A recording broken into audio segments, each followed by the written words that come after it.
Alors en fait, le roi Louis XVI est un grand méconnu de l'histoire, et en particulier de l'histoire sociale. Or, si l'on prend même le début je dirais, du vocabulaire social, le terme de justice sociale est un terme que nous devons au roi Louis XVI en 1784, où il s'en prend aux féodaux de manière assez virulente, et il y a un texte qui a été répété à l'époque et qui donc met en avant pour la première fois cette formule de justice sociale, c'est-à-dire cette combinaison entre la justice et les questions sociales et les questions des pauvres et des riches d'une certaine manière. Mais en définitive, c'est assez logique. Le roi, après tout, lorsqu'il reçoit les objets du sacre, que ça soit la main de justice ou l'alliance qui est l'union du peuple et du roi, eh bien, se doit d'être justement ce père justicier. La révolution de Gachetaud, j'ai souvent dit que la question des gilets jaunes, par exemple, la question, mais le comte de Paris avait dit, le comte de Paris avait dit que la Révolution française avait créé le prolétariat d'une certaine manière. C'est pas faux. Pourquoi ? Parce que 1789, c'est une véritable privatisation, y compris des domaines de l'Église, oui, qui était à l'usage de tous. Du clergé. Voilà, c'était une forme de sécurité sociale avant absolument. l'Église, et tout cela va disparaître. En fait, la Révolution française, c'est la prise du pouvoir par l'économique sur le politique.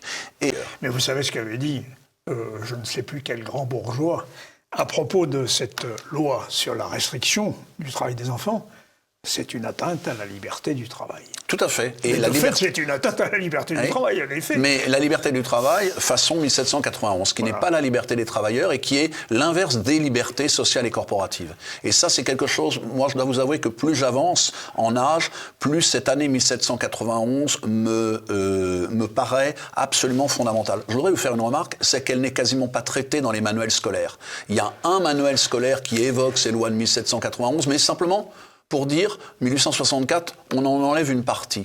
Mais je suis assez frappé de voir cette méconnaissance, y compris à gauche, surtout à gauche, de l'histoire sociale française. Sans texte, ça couvait. Mais jusque-là, c'était la désespérance qui l'emportait.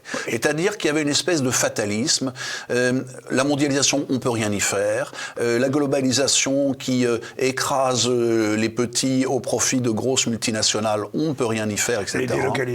Les délocalisations qui continuent. Ça n'arrête pas, là. Actuellement. La Croix, par exemple, aujourd'hui, je crois que c'est la Croix Javel qui va disparaître de France. On a eu Pépito, Château-Thierry la semaine dernière. Si vous regardez la presse économique, eh bien, vous voyez tous les jours des entreprises qui ferment, alors qu'on parle de réindustrialisation et que, je l'avoue quand même, il y a quelques-uns des députés, y compris d'ailleurs de Renaissance, qui est assez surprenant, qui ont pris un petit peu la mesure, enfin, de la désindustrialisation. Est-ce que ça sera suffisant ? Je crains que le système ne les rattrape. Est-ce qu'il n'y a pas une certaine analogie avec les sans-culottes, finalement ? Oui, je pense que oui et non. C'est-à-dire qu'en fait, moi, j'ai vu dans ce mouvement des Gilets jaunes, en particulier quand j'allais discuter avec eux à côté des Champs-Élysées, etc., on avait une forme, non pas de jacquerie, parce que la jacquerie aurait été limitée au monde agricole, là, nous vivons une jacquerie. Oui. Mais on avait une véritable chouannerie, c'est-à-dire qu'on avait des gens de classes différentes, mais qui se retrouvaient dans le même milieu. C'est-à-dire qu'en gros, c'était les périphéries contre le centre, j'exagère un peu évidemment, mais contre la métropolisation. Et moi, ce qui m'a beaucoup frappé, c'est qu'on se rend compte que la mondialisation est un fait, elle n'est pas un bienfait. Et ce qui m'a frappé aussi, c'est que les Gilets jaunes, ils allaient où ? Ils n'allaient pas à Bastille-Nation, ils n'allaient pas à Bastille-République, ils allaient aux Champs-Élysées qui sont le symbole même de la mondialisation et d'une France qui leur a échappé. Donc, en définitive, on constate que la transmission a été brisée. Aujourd'hui, il faut savoir que 6 agriculteurs sur 10 vont partir, un agriculteur sur 2, va partir à la retraite d'ici 6 ans. C'est-à-dire que, et alors, où sont les jeunes qui vont prendre la suite ? Il y en a, malheureusement, ils ne sont pas assez nombreux. Il y a une espèce de dessèchement, on a tout fait pour déraciner par le dessèchement, et l'école a joué un rôle extrêmement ambigu, et l'école ne transmet plus.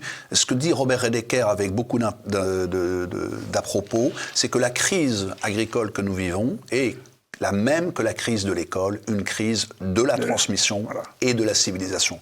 Or, je pense que les Gilets jaunes avaient compris cela. Justement, ce qu'ils voulaient, c'était transmettre à ceux qui venaient après eux, car ce sont des familles qui, en général, ont 2, 3, 4 enfants. Ce ne sont pas des familles souvent avec 1 ou 2 ou pas d'enfants. Hein. J'avais été très marqué par cette sorte de configuration sociologique. Alors évidemment, il y a d'autres particularités, mais ils veulent transmettre